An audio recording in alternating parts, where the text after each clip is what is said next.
20 years of excellence in cancer care. Mahatma Gandhi Cancer Hospital and Research Institute, Visakhapatnam.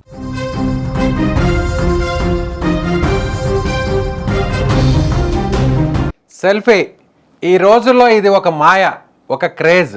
అందమైన లోకాన్ని కెమెరాలో బంధించాలనే ఆరాటం.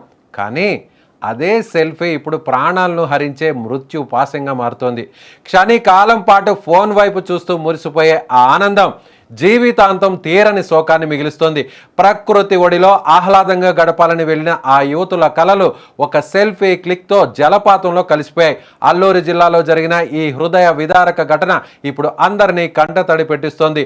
అల్లూరి జిల్లా అనంతగిరి మండలం వాలాసి పంచాయతీ పరిధిలోని వల్లంగుమి గ్రామ సమీపంలో ఉన్న జలపాతం అందాలను చూసి మురిసిపోవడానికి, కాసేపు సరదాగా గడపడానికి బూర్జ పంచాయతీ జంబువలస గ్రామానికి చెందిన నలుగురు యువతులు అక్కడికి చేరుకున్నారు.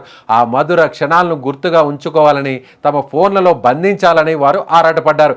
జలపాతం అంచున నిలబడి నీటికి దగ్గర వెళ్లడమే వారు చేసిన అతి పెద్ద తప్పైంది. త్రిష, పవిత్ర, రత్నకుమారి అనే ముగ్గురు యువతులు జలపాతం సమీపంలో నిలబడి పోజులిస్తుండగా అంజలి అనే మరో యువతి వారిని తన కెమెరాలో బంధించే ప్రయత్నం చేసింది.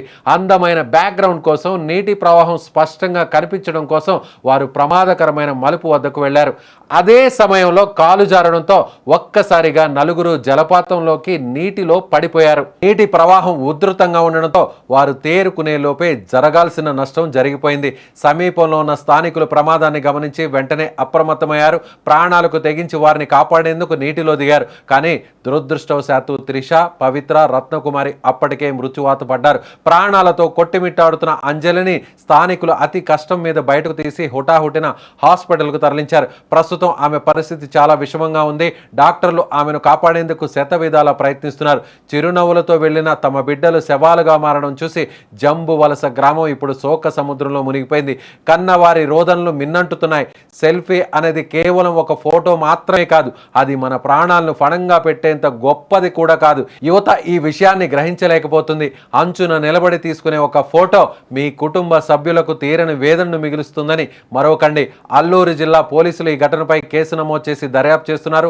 పర్యాటక ప్రాంతాల్లో తగిన భద్రత లేకపోవడం కూడా ఇలాంటి ప్రమాదాలకు ఒక కారణమని స్థానికులు ఆవేదన వ్యక్తం చేస్తున్నారు. కానీ ఎంత భద్రత ఉన్నా మన ప్రాణాల పట్ల మనకు కనీస జాగ్రత్త లేకపోతే ఇలాంటి దారుణాలు జరుగుతూనే ఉంటాయి.